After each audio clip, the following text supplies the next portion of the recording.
Bonjour Marie-Colombe, Mbolo le Gabon.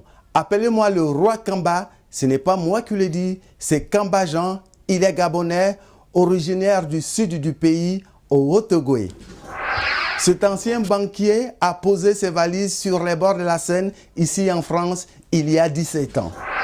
Gouvernant dans un palace de la place sur les Champs-Élysées, depuis quelques années, il a fait de la SAP une véritable religion.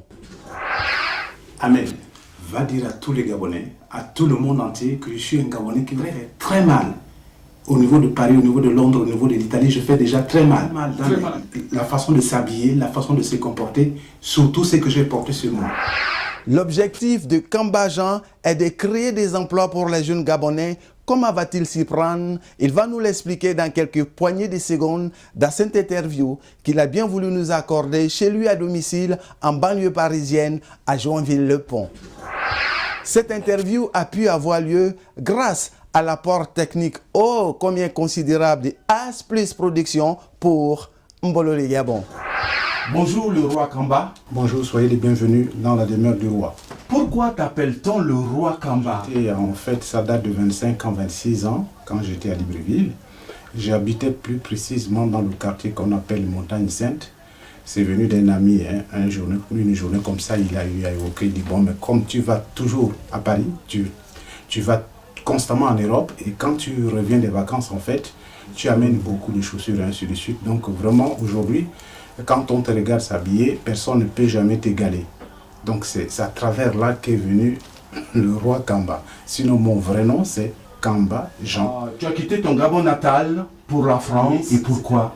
Je travaillais dans mon pays, en fait, je travaillais dans une banque. La banque, j'avais déjà une idée de voyage. Je voyageais constamment en Europe. Je venais, je partais à Bruxelles, je partais un peu partout en Italie, et ainsi de suite à Paris. Et il m'est venu l'idée comme quoi que, bon, je pouvais faire un peu de commerce. Et quand j'ai cessé avec la banque, je me suis dit, voilà, tenter ma chance comme tout le monde, venir m'installer en Europe, pourquoi pas. Donc c'est pour ça que je suis venu en Europe. En quittant ton pays natal et venir ici, tu as laissé femme et enfants là-bas, je suppose. Très bien. Les enfants qui sont restés, je ne les ai pas oubliés, hein, parce qu'en Afrique, il faut penser à tout le monde. On ne se marie pas avec monsieur et madame. On se marie plus précisément avec toute la famille. Donc mon premier rêve, en fait, quand j'étais déjà rentré sur le sol européen, je me disais la première des choses que je ferais, c'est faire rentrer mes enfants en Europe, en fait. Et c'est ce que j'ai pu faire. En venant en Europe, qu'est-ce que tu espérais trouver? Pourtant l'Europe c'était donc l'Eldorado, je suppose. L'Eldorado, c'est venir en Europe, s'installer et avoir les papiers, en fait. Et la difficulté pour les jeunes aventuriers qui arrivent, tout le monde est aventurier, tout le monde n'arrive pas avec les papiers, c'est que quand vous arrivez, il faut avoir les papiers pour vous installer. C'est comme tout le monde. Hein. Je suis arrivé, je n'avais pas de papiers, je me suis installé, et voilà, je me suis marié, j'ai eu mes papiers, j'ai eu la vie comme tout le monde. Déjà à 17 ans, je portais déjà les blousons cuir. Au Gabon. Je suis rentré pratiquement à la banque, j'avais 22 ans. Donc, imaginez-vous que de 22 ans que j'ai travaillé, j'ai fait pratiquement 9 années de banque. Et toutes ces années-là, je n'ai fait que voyager, je n'ai fait que visiter l'Europe. Donc, déjà, les habits étaient à ma portée, en fait. Bien sûr, je ne me trompe pas, si je ne me trompe pas, moi, je prenais des crédits pour pouvoir acheter des fringues, venir m'habiller aux Champs-Élysées, ainsi de suite. C'est ce qui a fait en sorte que, bon, voilà, dans le milieu de la SAP, on me connaît un tout petit peu, mais bon. D'abord, ça fait combien de temps que tu es en France? 17 ans. C'est 17 ans que tu as passé en France. Qu'est-ce que la France t'a apporté? Que la France nous donne le temps de bien réfléchir quand on arrive ici en Europe, en fait. Chacun a une route bien précise. Moi, je veux m'ingérer maintenant dans les affaires. C'est-à-dire que pourquoi pas ouvrir un magasin de prêt-à-porter dans mon propre pays. Et ce magasin, je vous dis, peut créer des emplois. C'est une bonne chose, en fait, pour mon pays. C'est créer 2 emplois ou 2 ou 3 emplois, c'est déjà vraiment quelque chose de bien.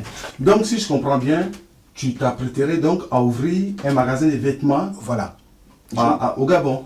À Libreville, plus précisément. Je vais commencer d'abord par la capitale et après je peux aller peut-être ouvrir dans les provinces, selon, je verrai à peu près ce que les Gabonais veulent. Mais après, ce serait peut-être, pourquoi ouvrir en Afrique ou bien dans le monde entier. Et là, je commence d'abord par mon propre pays d'origine, qui est le Gabon. J'ai toujours aimé le Gabon. Je dis à mes petits qui sont là-bas, qui m'appellent constamment que attention, vous restez là-bas trop longtemps, on vient nous montrer la SAP ici, et il faut revenir au pays. Vraiment, on en a assez marre, les gens qui viennent parler de la SAP. Mais je leur dis, tranquillisez-vous. Est-ce que tu penses franchement que tu fais partie des sapeurs parisiens? C'est pas moi qui pense. En fait, c'est le public, c'est les gens qui jugent. Parce que la bagarre de la SAP, aujourd'hui, c'est dans la rue. En Europe, ici, on voit. Des fois, vous rencontrez une personne qui est tirée à 4 épingles. Mais voilà, il ne fait pas de bruit, il ne va pas sauter sur les murs. Aujourd'hui, la bagarre de la SAP, c'est pantalon contre pantalon, chemise contre chemise, écharpe contre écharpe, gourmette contre gourmette, lunette contre lunette. Vous savez, dans la SAP, pour être meilleur, c'est porter ce que les autres n'en ont pas. Parce que tu penses que ce que toi tu as, les autres n'en ont pas? Premièrement, les petites lunettes. Vous allez voir dans certains reportages, vous voyez certains sapeurs, ils ont toujours les grosses montures fermées ici. Mais je peux dire aujourd'hui, je suis peut-être la première personne à mettre ça sur le phénomène de la SAP. Les lunettes en miniature. Deuxièmement, le kippa, c'est-à-dire ça, couvrir au lieu de porter les chaussettes, quand on est en jupe, ça ne se fait plus. On met cette kippa. Vous voyez le bas. C'est fait par des couturiers anglais à la main, cousu main. Et je vois que tu es dans une jupe écossaise. Est-ce que tu peux nous donner un peu plus de détails sur cette jupe particulière qui est portée par un homme? C'est les femmes en Afrique chez nous, ce sont les femmes en fait qui mettent les jupes. C'est logique. Mais en Europe, vous voyez les Écossais dans la rue, ils sont en jupe écossaise. C'est une première guerre mondiale de la SAP. Donc personne qui se dit sapeur ne doit rester à l'écart. Cette guerre de la SAP va opposer qui à qui? Toutes les communautés, presque tout le monde. C'est-à-dire les Gabonais feront la guerre de la SAP face aux Congolais? La guerre mondiale, c'est pas seulement l'Afrique. C'est pas l'Afrique. Voilà. Quand on parle de SAP en Afrique, on fait tout de suite allusion aux Congolais. Parce que dans mon pays, dans les années déjà 84, 83, j'ai commencé, c'est moi le premier sapeur à parler de la SAP au niveau de la télévision nationale. Je suis passé dans 2 émissions. Je pense que la deuxième s'appelait La Librevilloise. Okay, je dis la SAP est universelle. La jeunesse de demain ne restera pas écartée. On va se saper, on va s'habiller. C'était un commencement. Mais vous savez, en Afrique, les gens ont pris ça mal. Je vous parle de 25 ans en arrière. Okay. Bon, c'est logique parce que le Gabonais, dans sa culture, n'est pas l'homme, quand il en a, il va sauter, il va faire des publicités tous les jours. C'est pas possible. Il est discret. Il est discret dans sa façon de faire, dans sa façon de s'habiller. Mais cela ne veut pas dire qu'il n'y a pas de sapeurs. Il y en a.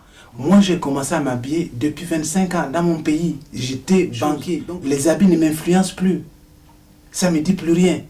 J'ai quelque chose à porter à mon pays. À quoi sert cette canne? Cette canne peut faire canne, siège et en même temps parapluie. Je vous démontre. Je viens de m'installer sur une canne siège. Avec ça, ça peut servir de parapluie. Vous savez, quand il pleut, le plus souvent, même si on a quelque chose sous la main, on peut se couvrir. Bon, mais c'est pas fait dans le but, en fait, de couvrir trop de pluie. Bon, mais lorsqu'il y a des fines pluies, quoi. Voilà, comme on appelle ça les pipis du chat. S'il y a quelques... S'il y a quelques gouttes qui tombent, bon, vous pouvez vous couvrir. Ça, c'est évident. Quand on est sapeur, il faut voyager. Il ne faut pas rester sur place. Moi, je pense que ça, c'est ma conception de la SAP. Pour avoir quelque chose de rare, il faut voyager, il faut traverser certaines frontières. Moi, je vais à Londres pratiquement tout le temps. Je suis en Italie, à Milan. Tout le temps, je suis à Paris. Je vais un peu partout. Donc, c'est toujours pour rechercher ce que les autres ne peuvent pas porter. Donc tu vas dans ces pays-là, histoire de te ravitailler en vêtements? Tout à fait. Tous les vêtements que vous voyez sont fabriqués par les couturiers italiens, couturiers français et couturiers anglais. Le magasin dont tu ouvriras à Libreville, c'est pour quand? Cette année, l'année prochaine? C'est pour cette année-ci. Nous, on part de Paris le 10. Quand tu dis nous, c'est-à-dire qui et qui? Là, j'ai choisi parmi le monde de la SAP, j'ai choisi Joe Ballard. Il fera partie de la délégation qui va venir ouvrir ce magasin, qui va venir couper le ruban. Je m'aperçois que tu as porté de valises. C'est déjà le départ pour Libreville. Pour quelqu'un qui voyage tellement beaucoup, ça c'est important pour un sapeur. Un sapeur doit avoir la trousse de voyage. La trousse de voyage, c'est quoi? C'est d'avoir un porte-costume, un sac pour les chaussures. Je vais descendre bientôt pour vous habiller, pour habiller tous les Gabonais. Les Gabonais ne sont pas derniers dans la SAP. Ah non, pas du tout. Là, ils sont déjà premiers dans la SAP. Devant les Congolais? Très bien. Faites la comparaison maintenant. J'ai dit la guerre est déclarée. À vous de choisir. Marie Colombe, Steve, Kozati et tous ceux qui nous font l'amitié de nous regarder ce matin, la guerre de la SAP est déclarée et c'est à vous de choisir. Merci infiniment pour votre fidélité. Bisous le Gabon. Et bah.